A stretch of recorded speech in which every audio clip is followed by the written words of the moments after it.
Oh, thanks, Tim, and thank you very much. And it really is a honor to be part of this. As everyone knows, Joey was not only a special person for the Edmonton Oilers, but for the people of Edmonton and for the province of Alberta, and for that matter, everyone in Canada.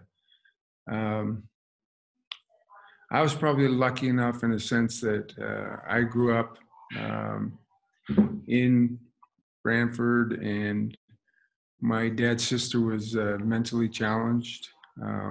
As my dad said back in that era, we called it Down syndrome, but today's day and age, mentally challenged is the proper terminology. So when I met Joey, I was extremely comfortable. Um, I understood his sort of mindset, and I'd kind of grown up with it. So when Glenn Sather was kind enough to let Joey jump on board, come and work in the locker room, we didn't anticipate him being there for 35 years with not only the Oilers, but of course, how nice the Edmonton Football Club has been to Joey. And, he brought a ray of sunshine and a lot of fond memories to all of us. And I had so many people over the last 24 hours reach out, talk about how exciting Joey was to be around, and that Joey had lived probably a really wonderful life. But as I said to them, he made our lives better. It wasn't just us making his life better. Without question, he made our lives better. I said it before.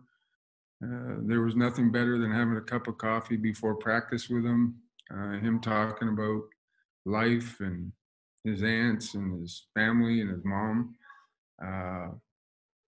to playing the games and losing tough games, and him tapping you on the shoulder, telling you not to worry about it. We'll win tomorrow. So he's a special man. And as I've said before, I'm not sure his impact, what we'll really realize, because obviously he opened doors for a lot of kids across Canada and North America. But more importantly, I think what he did best was he gave parents hope. Parents who had kids that are mentally challenged saw Joey Moss living a relatively normal life, fitting into society and being accepted as a regular person. And I think that gave parents of kids with handicaps a great deal of hope. And I think that was the biggest thing that Joey Moss brought to his life, as far as helping other people. So it was an honor for me to know him. He was a great friend. He lived with me off and on for a lot of years, and we spent a lot of time together. Just a wonderful young man, and we'll truly miss him. Thanks very much, Wayne. Thanks very much for that. So we're going to open it up to questions. First question to Jason, or from Jason Greger, TSN 1260. Jason, go ahead. Wayne, my condolences. I know Joey was very close to you and your family. Mm-hmm. Can you share, so many of your teammates had great stories about Joey and how he really integrated into that room so quickly. You mentioned you were very comfortable because of your aunt, but were you surprised at how quickly Joe fit into the room and how important he came to your entire team? It's a catch-22. In some ways, I was surprised at how quickly he fit in, not only with the players, but with the training staff, Barry Stafford and Peter Miller and Lyle Kaczynski, and then later on, Kenny Lowe. But it showed not only how good of a team we had, but how good the people in the team were. Guys like Paul Coffey and Mark Messier, guys like Lee Fogelin, Yuri Curry, Grant Fuhr, Kevin. But more importantly, how Glenn let him come in, and he didn't treat him as a child who was working in our locker room with a handicap. If something was out of place, I can remember Glenn yelling at Joe, and Joe would jump up and run and do what he got to get done. Of Gordy Miller and I were laughing about it yesterday that after a game, I could have 8 or 9 media guys around me, but if it was 10:45 and Sparky said, it's 10:45, we vacuum the floor, he would vacuum every guy's shoe that was around my stall. So he fit in right from the get-go. Everyone treated him with a great deal of respect, and we loved having him around, as simple as that. Thanks, Wayne. Next question from Mark Spector. Mm-hmm. We'll just unmute your mic. Go ahead, Mark. Yeah, Wayne, you know, we've been blessed in Edmonton, of course, all these Hall of Fame players and all the Stanley Cups back then. But this is a different accomplishment, I guess, right? Joey rose to these heights without ever putting a pair of skates on, right? Yet, you know, the organization, I'm sure, is going to honor him in some way, but this is unique. Every city's had lots of great players, but I would say, is there any city that's sort of, is there a comparable out there for Joey? And how would you honor a guy like that, you know, with going forward? Well, that's a great question. And I'm not sure there is a comparable anywhere. There's probably kids that go in and out of locker rooms for a short period of time. I don't know of any one person like Joey that spent, I guess, the better part of, since 1982 when he started working in the Oiler room, sort of part-time and then full-time in about 83, 84. And then full-time with the Eskimos. He has more championships probably than Hugh Campbell. He's got a lot of jewelry. So I don't know. I think that first and foremost, the Oilers always do everything first class, you know, from everything they've done in the past to even, you know, the banner hangings. The prerequisite is you get your number hung in the rafters if you get in the Hall of Fame, which I think is cut and dry, and I think it's a great way to go. How they'll honor Joey, I think that this is one time where maybe you reach out to people of Edmonton, the fans of Alberta and the Oilers, and sort of get a sense and a feel. Do people maybe want a statue? Do people want a banner? Whatever the people and the fans and the Oilers decide to do, it'll be first class. It'll be something that we'll remember for a long time. We made people happy by winning. We made people excited by winning championships. He made people happy who might not have been hockey fans, but he gave them hope for their kids. You know, and I can't say enough about what he did to raise awareness, to show people that somebody with a handicap can still be part of society. And so we got to figure out the right way to honor him that'll last a lifetime. He deserves that. Thanks, Wayne. Next question from Rob Tichkowski. Rob, go ahead. Thanks. Yeah, thanks, Wayne, for doing this. I imagine rolling into the Edmonton Oilers dressing room for Joey was probably a pretty nervous situation. It would be intimidating for anybody. How long did it take before he was Joey, you know, comfortable and trash talking with the guys and everything? And when did you realize that, you know what, this kid might be around for a while? Oh, let me tell you, you know, the fact that he grew up in a family with 13 siblings, he was very comfortable right from day one. He never felt out of place. He just looked up and listened. I think the most nervous Joey was over the first year was that, as everyone knows, he loves to eat hamburgers and steak and potatoes. Very much a Ukrainian boy. And Sparky got him on a little bit of a diet. I think that the most nervous Joey would be was coming to the rink wondering if he was going to be allowed to have a hamburger that day or have to have a salad. So I think from that point of view, he was more concerned about that stuff. But he fit in right from the beginning. He would get his work done early in the morning, and then as guys would sit around and get dressed for practice, he liked to go sit beside each guy or talk to a player. And the players were very comfortable with him. A lot of the guys would take him home and have dinners. And this went on not only with our group of guys, but then guys like Ryan Smith and Shane Corson and Dougie Waite, and then the new generation of players in the 2000s. They were all comfortable with Joey. And, you know, I remember sitting with Milan Lucic and Joey, and Milan just smiling, sitting there as he was talking to Joe, because Joe was so engaging. and he loved Edmonton. He loved not only the Oilers, but the Eskimos too. And so he was just special young man, and he fit in from day one, and he was never out of place, and we never made him feel out of place. We treated him like everybody else in the locker room. If we were teasing Barry Stafford or Lyle, we would tease Joey, and he loved being part of that. And I know that guys like George the Rock and Dave Semenko would play wrestle with him in the locker room, and he thought that was the greatest thing in the world. And those are memories we can never replace. Thanks, Wayne. Next question from Jason Greger. Jason, go ahead. Wayne, two-parter, quickly. Did you ever wrestle with him in the room in front of the guys? And his singing, did you guys ever take him karaoke, or was it always just in the room? I never wrestled him.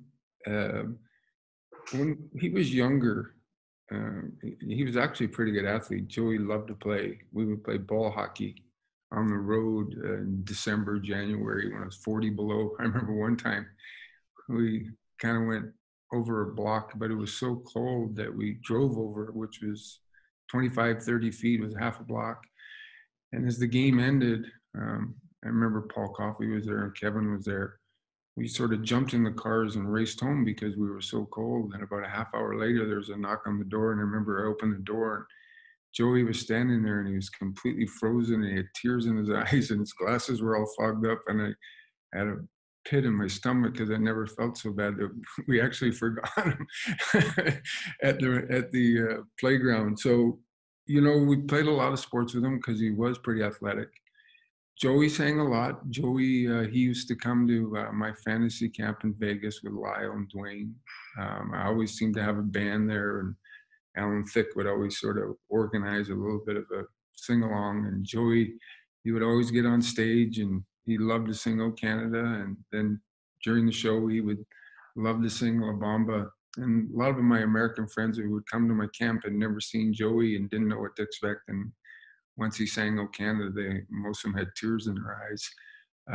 And then Christmas dinner or Christmas parties, that Glenn was big on a team Christmas party. That was the one event we always did. And Joey would inevitably sing La Bamba at the team Christmas party, and he would get a standing ovation, and he would blow kisses to everyone. It was truly one of the fun parts of our Christmas party every year. Thanks, Wayne. We've got time for a few more. Josh Clipperton. Josh, go ahead. Hey, Wayne. Thanks for doing this. My condolences as well. I'm just wondering if you could take us back to when the idea sort of was floated the first time to include Joey. Like, how did Glenn react, and sort of how did that all play out? And was he excited? I mean, Joey, was he excited? Was he nervous? How the first time he stepped in there? Well, it kind of started with he was working at a bottle depot, as everyone knows, and I thought that it didn't make a lot of sense that this 18-year-old young man who had a handicap was standing, taking a bus to work in 40 below weather. And I remember standing there thinking, gosh, there's got to be something that I can do or we can do as a society that's going to make his life not better, but maybe easier and more comfortable for him. And that's when I went to Glenn with the idea, and Glenn from day one was open arms and thought, okay, this would be great. And the only way it wasn't going to work is if he didn't fit in. But from the first moment he walked in that locker room, he understood that Lyle Kaczynski was going to be the guy that was going to guide him to do what he had to do. As Lyle says to many people, Joey made all of us a better person and made Lyle a better person. So he fit in from day one. There was never an issue of why you guys have this kid here. He was comfortable. He knew his responsibilities. He didn't step out of line. He was genuinely excited to come to work every single day. And so it worked out from day one that he was great for us. And I hope to think that we were great for him because it was sure always a breath of fresh air when we'd walk in the locker room and he'd be sitting there having his cup of coffee, and he'd have his leg crossed and he'd be sitting there all excited to talk to the players. Okay, last question to Guillaume Lefrancois. Guillaume, go ahead. Yes, hi Wayne. Can you hear me? Okay, good. All right. Listen, I just wanted to go back on your departure from Edmonton and how you sort of handled that and handled, how things were going to go moving forward after you left, and how the organization would stick with Joey. Oh, that first of all, that never. I didn't even think about that because first and foremost, the players are all classy people, and the organization itself, they did. They traded me before Joey. Joey was a lifer. Edmonton has a great reputation, the Sir Winifred Stewart School, and that's who it kind of linked with way back in 1980. And my good friend Ian Berrigan was a big part of Sir Winifred Stewart, and he had a brother that was mentally challenged. And so when I met him, he was already involved with the school. And then from there, him and I started hosting golf tournaments and doing events and charity dinners. And like every other parent, Joey's mom's biggest fear was when she passed that Joey would have a proper place to live and be taken care of. And I knew the Oilers would always take care of Joey. I always knew that that was going to be part of being an Edmonton Oiler, and that's exactly what happened. But we built these homes, and it was Ian Berrigan who was a big leader in that, and Sir Winifred Stewart School. We built these homes for kids to have a place to live. And I know when his mom passed away, she was very happy and comfortable in the sense that he was going to be taken care of, not only by these houses, but by his family and the people of Edmonton and by the Edmonton Oilers. So there was never a concern from anybody's point of view that Joey wasn't going to be a lifetime member of the Oiler Hockey Club and of the Edmonton football team. Paul Coffey and Kevin and Mark and I, we used to sit around and we would laugh about it all the time that, we're going to be gone and we're going to be moved on and retired, and Joey's still going to be working in the Oiler locker room. And every time I walk in the Oiler locker room, the first thing I would say to the trainers, Jeff Lang and Harry, who were wonderful with Joey and took care of him, where's my little buddy? Is he here today? And they'd say he's in having a coffee or he's in eating already. And so it was always brought a smile on my face that he was always accepted as part of the Edmonton Oilers locker room and the city of Edmonton community. So I never was any fear of when I left that Joey would always be taken care of, because that's what the Oilers do and that's what Edmonton does. It takes care of people, and he was in the right place and he made a lot of people happy. Well said, Wayne. Just want to thank you again, Wayne, for sharing some stories and some time today. And I want to thank everybody who joined the call. That's going to end the media availability. Well, I thank you guys all very much, and thank you for all the kind words for Joey. Greatly appreciate it. Thanks, Tim.